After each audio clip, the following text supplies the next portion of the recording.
I'm Doc and I make mouse calls.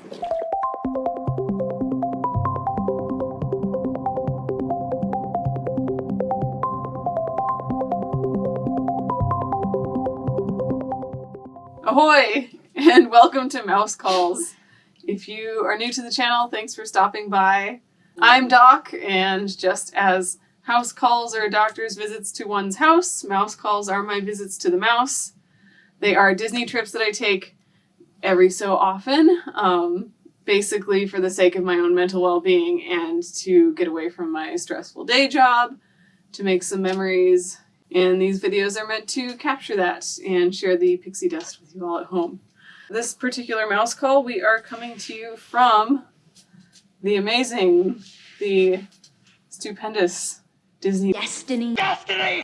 Destiny. Destiny. We have been on a 4-night cruise aboard the Disney Destiny, and we're actually going to make this a little bit of a different format for our vlogging. We wanted to really focus on chilling this particular vacation. My co-stars, SomewhatSavvy and Popcorn, are very gracious about allowing me to vlog on our travels. And so, you know, we wanted to take some us time on this trip. And so instead of doing the linear vlogging that we usually do, we're giving you our impressions that we've come away with after basically the entirety of the cruise at this point. With the Destiny being heroes and villains themed, we're going to call this Disney Destiny Wins and Sins. So things that we really liked and things that we did not like so much about the Disney Destiny. These are going to be in no particular order, but hopefully they will be of some use to you or entertainment value. So, Disney Destiny wins. We'll start on the positive notes. I would say my first win for the Disney Destiny is the itinerary. This was a 4-night sailing. We stopped at both Lookout Key and Castaway Key, and we also had a day at sea. And the Disney Destiny is doing this itinerary as well as a 5-night itinerary, I believe. I think that this is a really beginner friendly and also sort of classic Disney cruise line itinerary. It's always a treat to be able to visit both of Disney's island destinations. We had an amazing time at Lookout Key this cruise. The water at Lookout Key is just a color of blue that I have never been able to capture in the camera, and it's just kind of mind-blowing to me every time. I feel like my brain is beholding a color I've never seen before every time I see the water there. It's just incredibly, incredibly blue. And that beach is basically, I think, the best beach that I've ever been to. I don't know about you guys. I don't think I've ever seen a beach to equal it. We had a wonderful time swimming, and we were very pleased to find the Pirate Republic Pineapple Pilsner beer on Lookout Key. We discovered that on our last cruise together on the Treasure, and it was a pleasant surprise to find that on the island since we did not find it on the ship this time, on the Destiny. And then, of course, Castaway Key is always a delight. We were able to do the 5K this time. Yay. Yeah. And as always, we enjoyed some conch coolers and just the immaculate vibes of Castaway Key. It's truly special. So I think the itinerary that's not too short, not too long, and hits both of those island destinations is a really strong plus for the Destiny. And we have certainly enjoyed taking advantage of that. What's the next win for the Destiny? The rainforest room. The rainforest room? Mm-hmm. Okay. So, before we keep going, I feel like I should explain why we're wearing this. Oh, yeah, that's true. I feel like I need to explain this outfit. We just finished our dinner at, what is it called? It's Pride Land's Feast of the Lion King, I think is the full name of the restaurant. which is one of the 3 rotational dining restaurants on the Disney Destiny. In addition to this, you have Worlds of Marvel and 1923. But this was our first time experiencing Pride Lands. And actually, that is one of our wins for the Destiny. Pride Lands was a whole vibe. The food was great. I genuinely enjoy I hate calling it the frozen dinner. What's it called? On the Wish, there is frozen Arendelle, I don't know. Arendelle. I can look it up. Just Arendelle, a frozen dining adventure. Okay. Okay. Arendelle, a frozen dining adventure. Ah, mystery solved. I genuinely like that and the food there.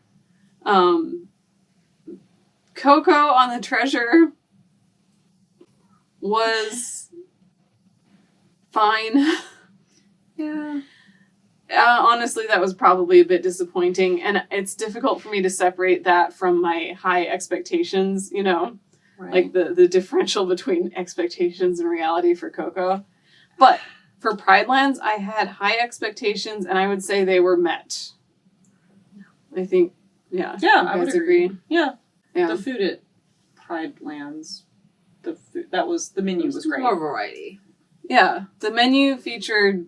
We ate too much because there were so many things that sounded good and were good. Yeah. So. Yeah. The menu had different kinds of dishes from, as far as I know, like multiple regions of Africa. In Thailand with the papaya salad. And Thailand. Interesting. Okay. Maybe there's an African equivalent papaya salad. But. They also had a really cool, like, South African wine flight that was a fun thing to try. And the other thing about the Pride Lands, of course, the decor, I love it. I'm a sucker for the Animal Kingdom Lodge vibe. But also the show, I think, was relatively unobtrusive. It wasn't, it didn't, like, interfere too much with your experience of the dinner, and it was great. Talented performers. We really enjoyed the costumes, the music, the costumes, the dancing. So Pride Lands is a win, a Disney Destiny win. Now, Popcorn was saying that the Rainforest Room is also a win, and yes, I am inclined to agree. I mean, here's the thing about the Rainforest Room. The adults-only pool deck area on the Wish class ships is wanting. I will say that. And this is probably by design in order to sell more passes to the Rainforest Room. The problem is the Rainforest Room is so good that we fall for it every time. And yes, I'm a little ambivalent about that, but I love the Rainforest Room on the Wish class ships. I know that a lot of people, they don't like the fact that you can't see out. Like there's no view from the Rainforest Room in the Wish class ships, but I don't know. It's aesthetically, I think the decor, the way they've updated it is very nice. And then the outdoor portion, even though there is no view to the outside of the ship, is still just so serene, zen-like.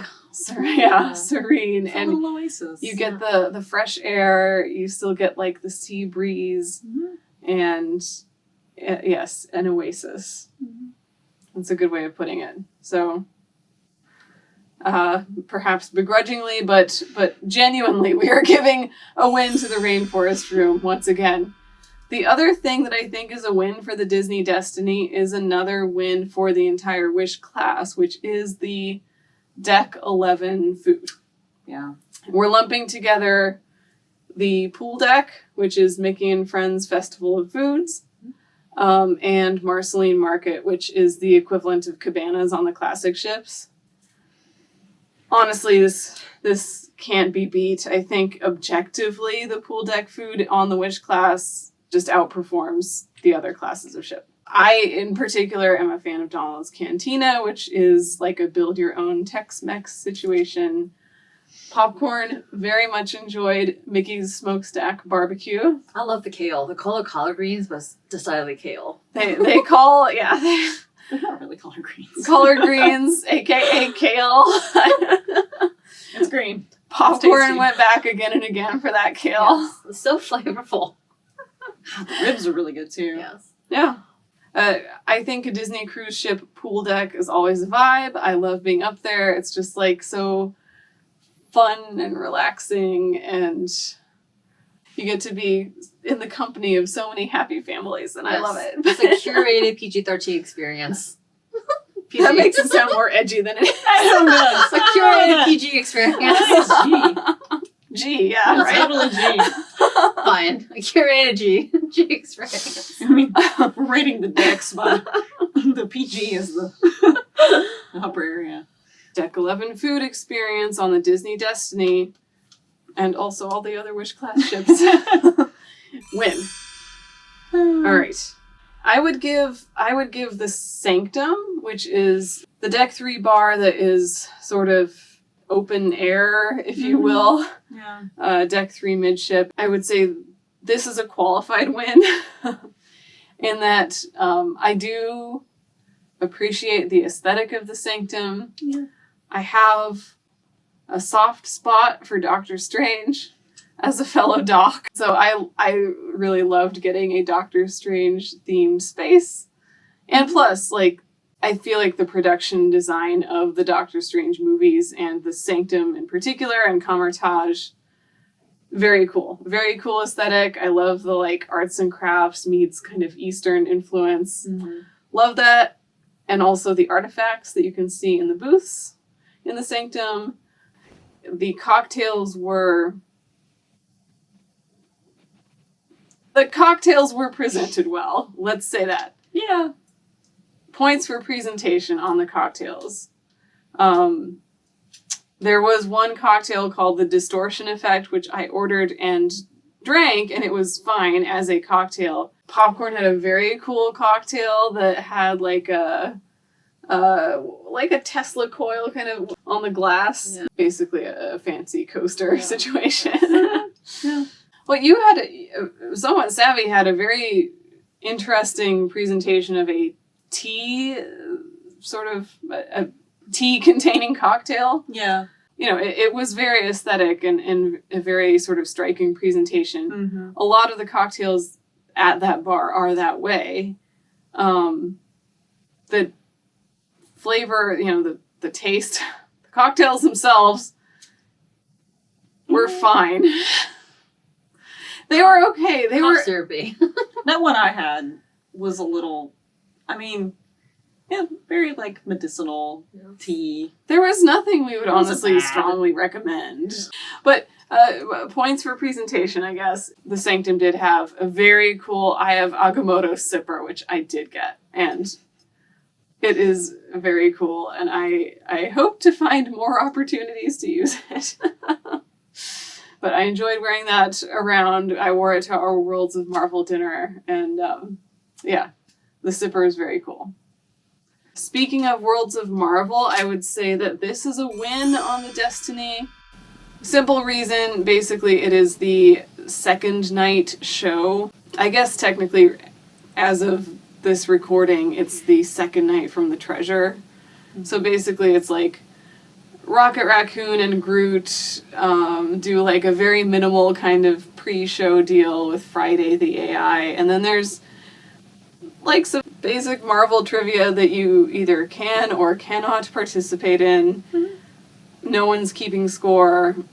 It's just lightly interactive if you wish, and it does not interrupt your experience of eating your food and talking to your table mates the way that the Ant-Man and the Wasp show does.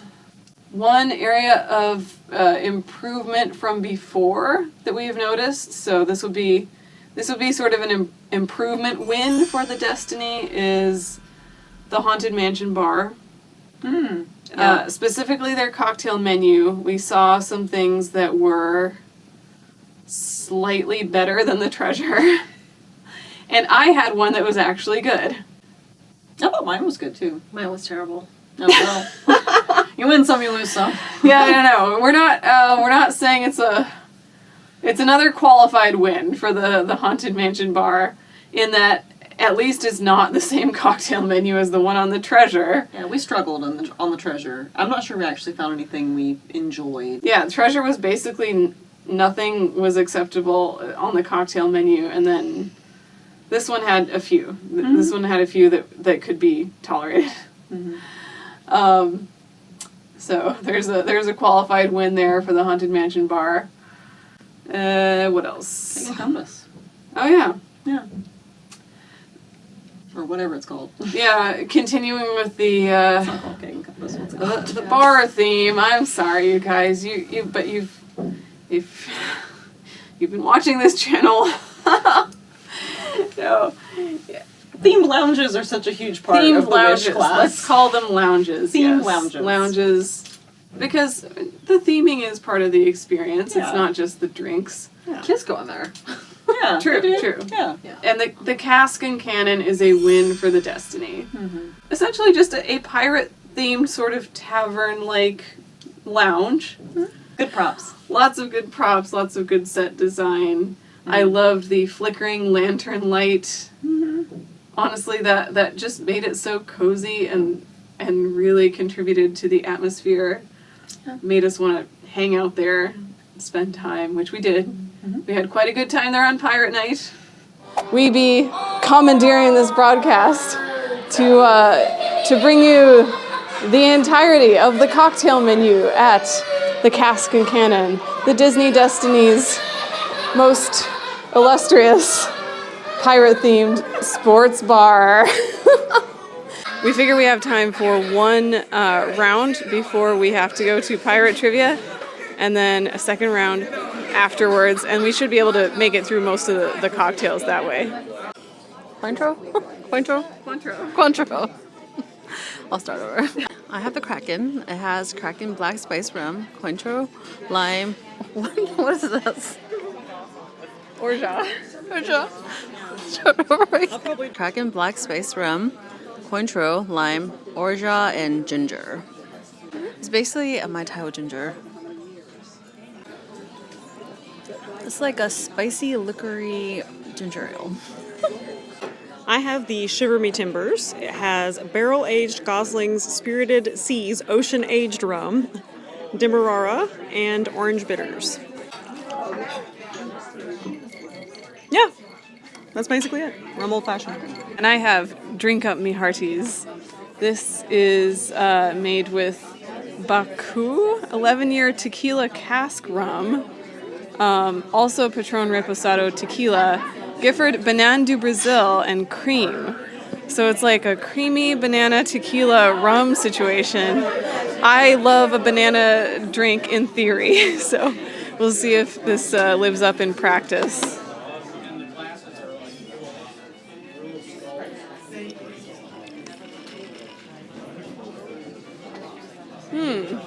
Okay, so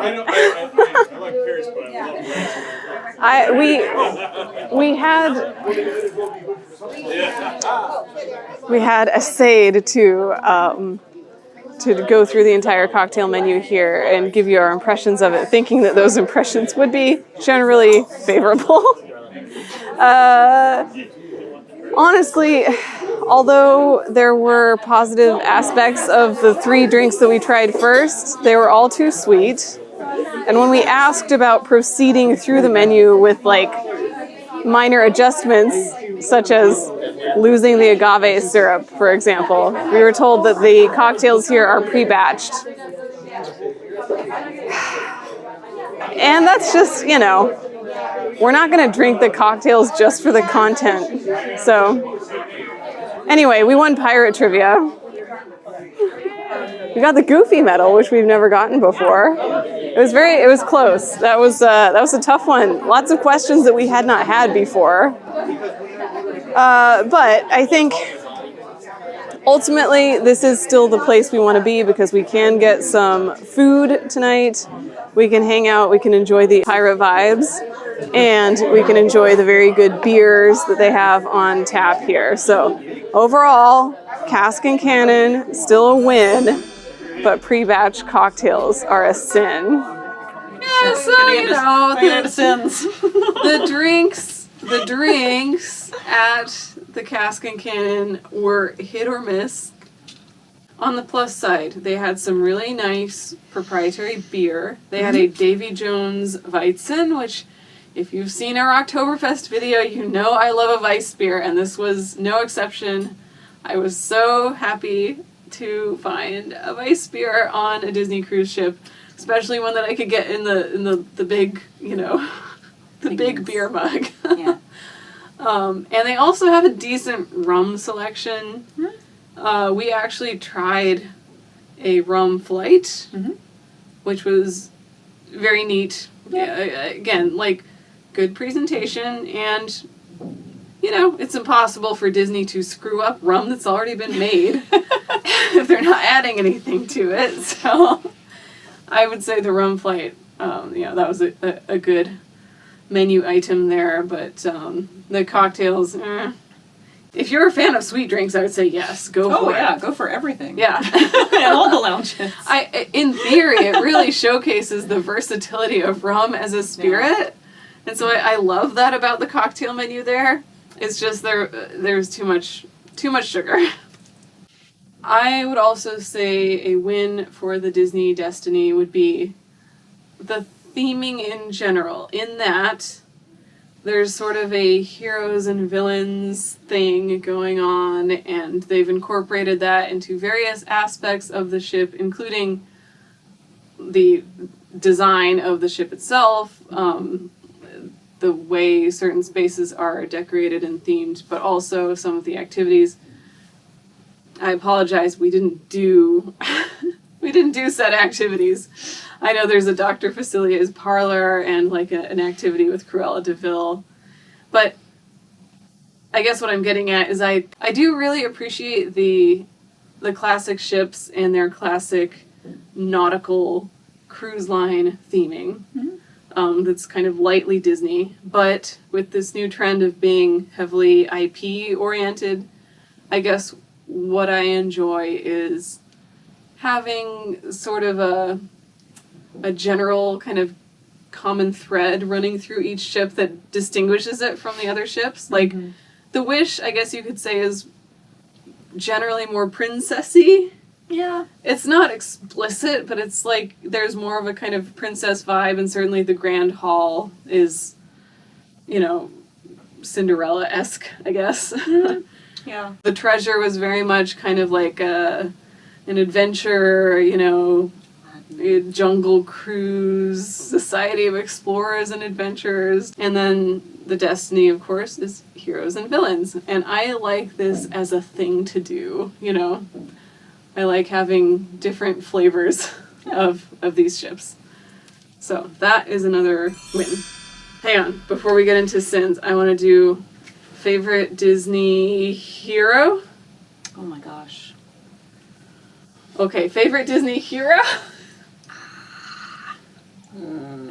Okay, I'm gonna Indiana Jones a hero? I'm gonna eliminate Marvel and Star Wars because it makes too. I know. I was like, oof, that's like we'll too do much. classic Disney. Merlin.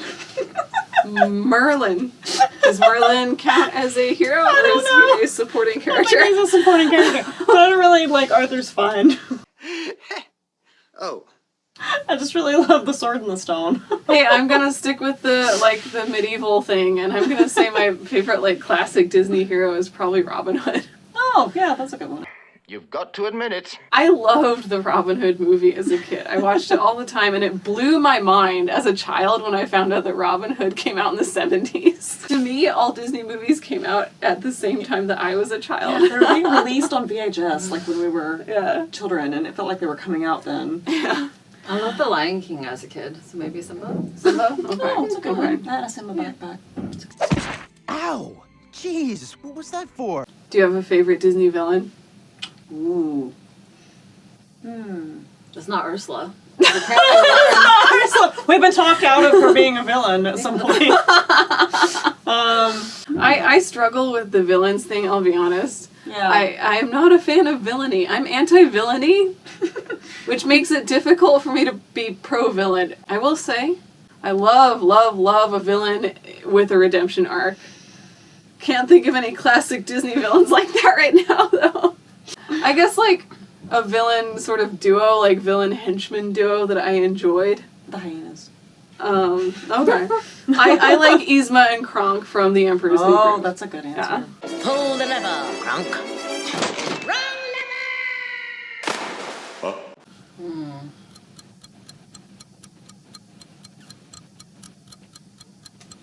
No idea. Gaston is fun. Yeah. Gaston is fun. Yes, Gaston, yes. Everyone's in agreement. It's Gaston. As a specimen, yes, I'm intimidating. I wanna guide Gaston. Disney Destiny sins. We already, you saw with our pirate interlude, the pre-batched cocktails. Which also reminds me of another one of our sins, and this is not on the people, this is on Disney. Everywhere we went seemed a little bit understaffed. Yeah. Like, everyone seemed a little overwhelmed, overworked, Yeah. and it took us a long time to get service, like to be acknowledged, to have orders taken, to have a return to our table. I think they need a slightly larger crew to guest ratio. One thing I will say is the Haunted Mansion bar, now that we're getting into sins beyond the cocktails,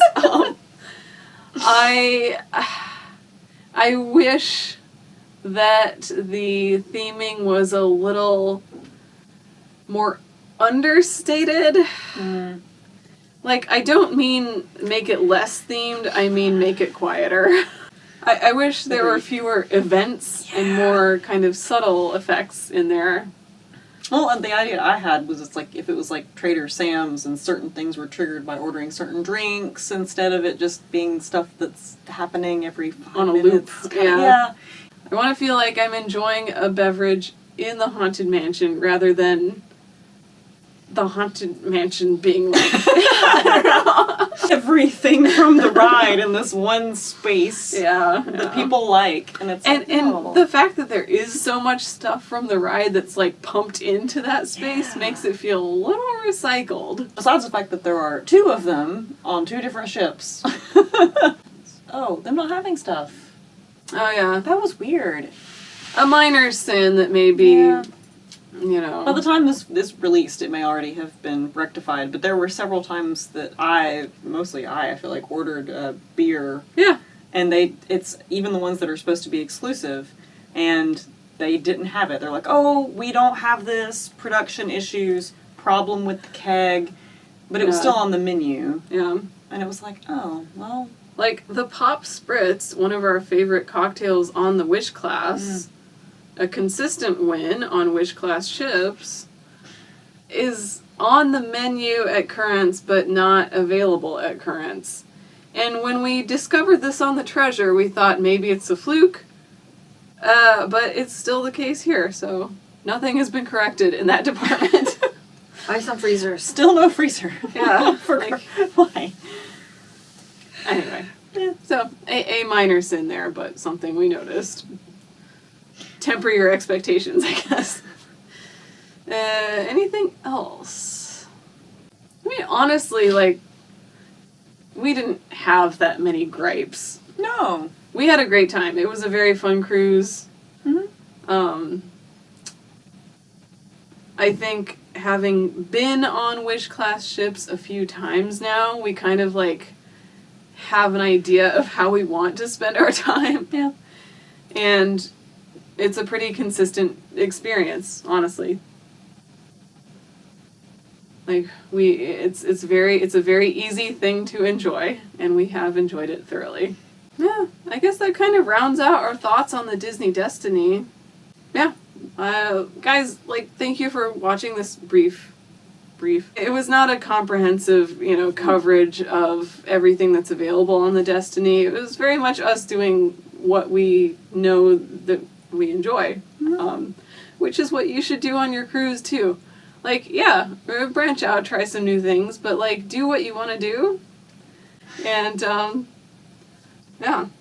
I think this is an experience we will try to recapture at some point on a different ship. Yeah. Maybe try some different ports or I don't know. We'll have to see. We'll have to see when our next journey aboard Disney Cruise Line is. I know my next journey aboard Disney Cruise Line is actually going to be to Alaska with my parents, and I can't wait to show you all that. I can't wait to experience it myself, but also I will be bringing you guys along with me in a more traditional format. I did want to shout out Claudio and Jesse, the lovely couple who recognized us when we were on Castaway Cay, and I was just so flabbergasted. You're the very first people ever to like recognize me in the wild. And that just tickled me so much. I was perseverating on it all day. So thank you. It was lovely meeting you, and thank you for watching. And thank you, everyone else, for watching. And please like and subscribe to the channel if you are so inclined. If you want to see more adventures, let me know what you think about this format, because I could do it with other things. It happened to fit this situation, but you know, we could do more like this if you want. If you want to follow me on Instagram, you can do so here. If you want to follow Somewhat Savvy on Instagram, you can do so here. And I guess, yeah, until next time, I have been Doc. And although I do call myself Doc, nothing presented on this channel should be taken as medical advice, except for this. Wear sunscreen, drink water, don't forget to breathe. Bye-bye.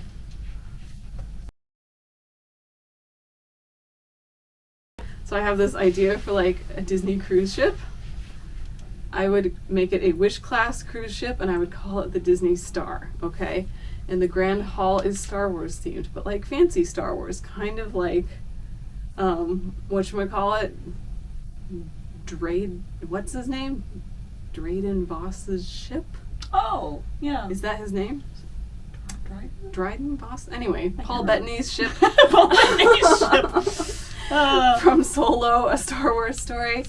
Give me like Canto Bite? Yeah, like Canto Bite, like fancy Star Wars, classy Star Wars, Grand Hall.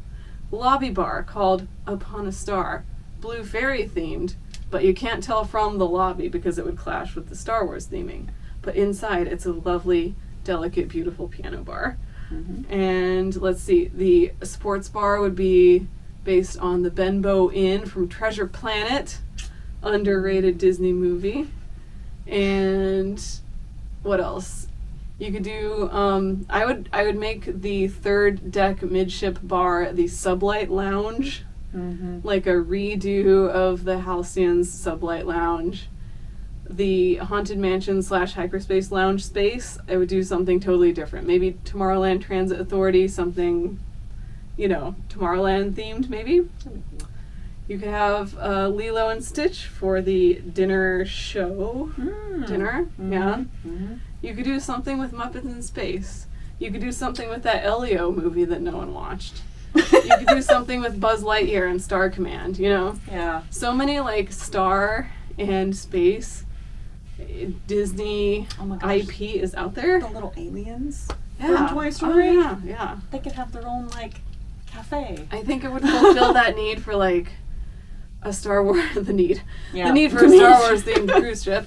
We need one. While actually being feasible as a concept, you know. So Disney, if you're listening, Disney Star, you can have all these ideas for free. Just please do them well.